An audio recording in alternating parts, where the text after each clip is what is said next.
Мен хәзер Бәяк елгасында басып торам. Бәхеткә инде су каткан. Иң кызыгы Бәяк елгасы нәкъ шушы урыннан башлана һәм янәшәдәге татар авылы да Бәяк баш дигән исемне йөртә. Ягъни Бәяк елгасы башланган урын. Монда барлыгы 3 Бәяк авылы бар. Әлегедә баягы Бәяк баш, аннан Урта Бәяк һәм Бәяк Түз авылы. Бәяк Түз авылы ул Уфа елгасы белән Бәяк елгасы тоташкан урында урнашкан. Ягъни нәкъ шул урында ук Бәяк елгасы тамамлана. Аның озынлыгы нибары 50 километр.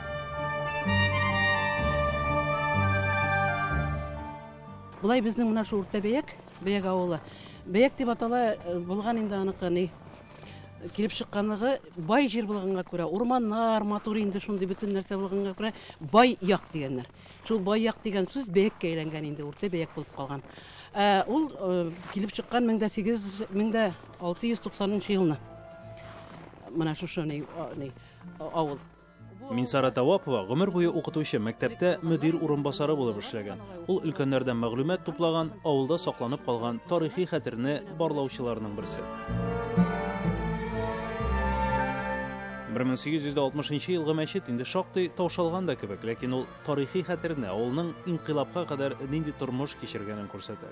Бу авылда безнең элек булганнар, инде булганнар, муллалар булган, алай укулар булмаган артыгын, менә шушында укыганнар, менә бу мәчетне төзегәннәр, элек бит муллалар булган, беренче урында торганнар, укымышлы иң кеше алар саналганнар. Шу революция булгач, 20-нче елларда уже моның манарасын төшереп, монда эшләгәннәр, мәктәп, мәдрәсә ачканнар, шуннан ачканнар, клуб та булды ул безнең монда. Менә монда 2004 елны уже официально итеп мәчеткә әйләндерделәр яңадан. Бәяк авыллары зур түгел. Бүген 3 авылда 500 кеше яши. Элек тә монда халык күп булмаган. Төбәк тарихын өйрәнүче, язучы Илдус Хуҗин бу җирләр Ногай татарлары кулында булган ди. Шушы һәм башка татарларның кушылган урыны дип саный ул. Уралның көньягынан башлап, Перемгә чаклы җирләрне Ногайлар басып алган булганнар. Ногай татарлары бит. Вот менә шул Кай дип сөйләшкәннәр, Ногайлардан калган татарлар. Аннан соң бит Казандыкалар килгән, әз булса да килгәннәр. Бәяк баш ул элегрәк башланды. Авыл бу менә где-то 150 ел бар микән 150. Тукаян авылы инде олырак, инде зуррак. Элегрәк. Булай аларны чыккан вакытлары 1620 елларны.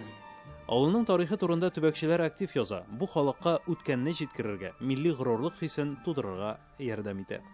Айза Шаймарданов, Татарлар, Свердловск өлкәсе.